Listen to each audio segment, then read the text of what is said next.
Pues continuamos con la segunda parte del programa en el que les vamos a hablar de Valencia. Durante todo 2024, esta ciudad española disfruta de uno de los títulos más importantes y prestigiosos que se conceden desde Europa en materia de sostenibilidad. Valencia es Green Capital 2024. Ya hablamos en su día en este programa, a principios de año, qué méritos tenía la capital del Turia para haber alcanzado tan alta distinción. Estuvimos con Antonio García Celda, el director de Green Capital. En esta ocasión nos han invitado a los periodistas a Valencia para conocer in situ la transición energética de la ciudad, que es una parte muy importante del compromiso ambiental, y hemos conocido pues varios ejemplos esta semana. Vamos a hablar con Carlos Sánchez, que es gerente de la Fundación Valencia Clima y Energía. Carlos, buenas tardes, bienvenido. Buenas tardes, Javier. Un placer estar aquí con vosotros. ¿Qué tal? Bueno, antes de hablar de esos hitos en la transición energética que estáis logrando, no sé si podrías hacer un resumen muy rápido de los méritos que tiene Valencia para haber obtenido esa distinción de Green Capital. Bueno, Javier, Valencia está haciendo muchas cosas desde hace muchos años para poder ser merecedora de este galardón. Es cierto que nos queda mucho trabajo por hacer, pero bueno, el empeño como ciudad es total, ¿no? y es muy potente. ¿Qué ha hecho la ciudad? Pues yo creo que entender... principalmente entender por qué, entender este proyecto, ¿vale? De ser sostenible en todos los ámbitos, entenderlo desde un ámbito muy supra y muy a largo plazo. Es decir, todas estas acciones se han llevado a nivel político al Pleno y han sido aprobadas con mayoría por casi todos los partidos representados en el Pleno, tanto del equipo de gobierno como de la oposición en la anterior legislatura y en esta. Por lo tanto, nosotros nos sentimos orgullosos cuando decimos que es un proyecto de ciudad, no es un proyecto de legislatura de ningún equipo de gobierno, es un proyecto de ciudad donde Y eso es muy importante, sí, efectivamente. Eso es importante, correcto. Bueno, con el tema energético, de la transición energética, nos habéis llevado a conocer, bueno, pues digamos que temas muy originales para estar dentro de la sostenibilidad, porque, por ejemplo, habéis implementado placas solares fotovoltaicas en los cementerios, en los techos de los nichos, y bueno, pues estáis ya con cientos de placas instaladas en varios cementerios. Todavía tenéis un objetivo mayor para los próximos años, y con esa energía además estáis favoreciendo a familias vulnerables, ¿no? Pues sí, Javier, se trata un poco de aunar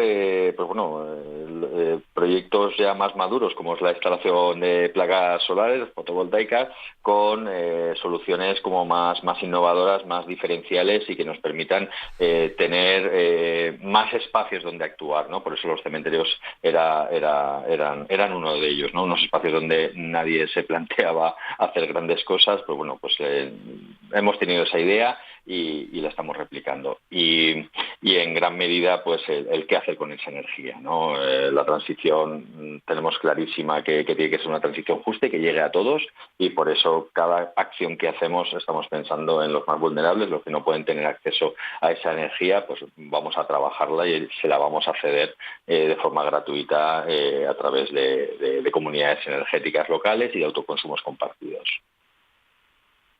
Hay una situación de vulnerabilidad en muchas familias, con el problema de que necesitan ahorrar en su consumo de energía para poder llegar a fin de mes. Y otra de las cosas buenas que tenéis es haber creado una oficina de la energía que precisamente asesora para resolver dudas, para reducir el consumo y para ahorrar dinero, ¿no? Correcto. Bueno, nos gusta decir que somos el último, que la Fundación Valencia Clima y Energía somos el último eslabón que conecta a la administración local, el ayuntamiento, con la ciudadanía.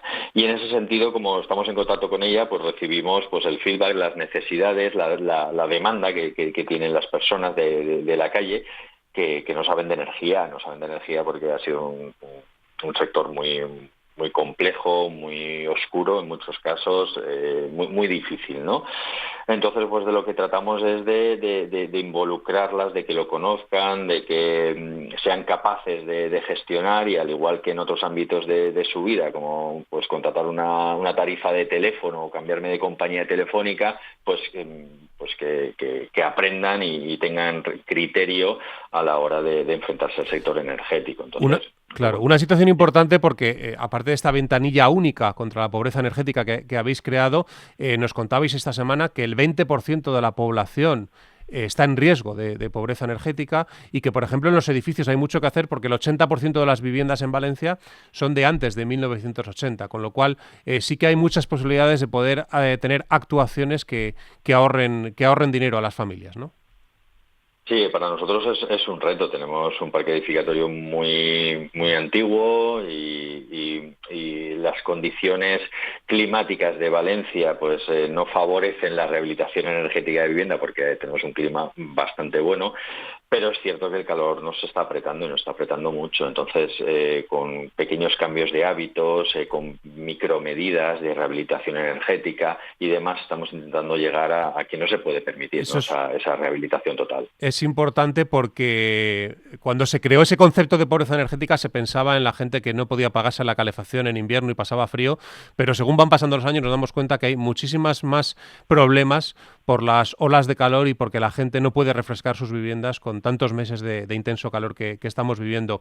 Y una de las cosas que hacéis y que nos pareció también muy destacable, al menos a mí, es ese catastro solar para saber si merece la pena o no poner placas fotovoltaicas en los tejados de los edificios, dependiendo del tamaño, evidentemente, del edificio y del tejado que tengan libre, y de la orientación y de cuántas horas de sol tenga, ¿no? Y que con ese catastro que pueden consultar los ciudadanos, pues pueden saber si su edificio realmente merece la pena o no poner esas placas. Cierto, desde las oficinas de energía, además del acompañamiento a hogares vulnerables, pues también queremos promover, ¿no?, la instalación de energías renovables en comunidades de vecinos o la implementación de comunidades energéticas locales. Y uno de los escollos es ese primer dimensionado, antes de embarcarse en pedir presupuestos y demás, saber si es viable o no. Y este catastro solar, gratuito, abierto, como todos los servicios que ofrecemos, lo tenemos en nuestra web, y cualquier vecino puede identificar su cubierta y saber si es viable o no, periodos de retorno, potencia máxima, etcétera.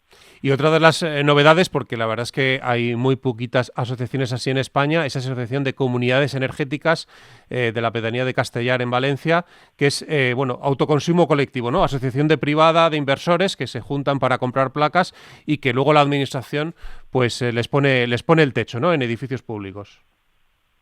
Sí, queríamos implementar el primer piloto en la ciudad, el primer caso de éxito, y queríamos que ese caso fuese muy bottom-up, ¿no?, muy desde abajo, desde la ciudadanía, y estamos muy contentos porque la verdad es que ha sido una pasada ver cómo personas que no tenían absolutamente ningún conocimiento de energía, a través de la formación y el acompañamiento en todos los ámbitos, en el técnico, en el social, en el jurídico, hemos conseguido que esas personas se asocien y se pongan de acuerdo e instalen sus placas sobre una cubierta que ha cedido el ayuntamiento, y estén autoconsumiendo, compartiendo su energía, y ya vayan buscando, ya tienen una segunda cubierta privada. Es decir, hemos regado, ¿no?, ese germen, y ahora está ya cogiendo porte, y queremos que eso se reproduzca en el resto de la ciudad de forma masiva. Pues Carlos Sánchez, gerente de la Fundación Valencia Clima y Energía, gracias por enseñarnos pues todas estas acciones que estáis haciendo para ser más eficientes, para reducir el consumo de energía, que sigáis trabajando así, y estamos en contacto sobre todo ya cuando acabe el año para hacer balance de ese año 2024 Green Capital. Gracias por atender los micrófonos de Cogestión en Capital Radio. Gracias, Javier, a vosotros. Un abrazo. Gracias.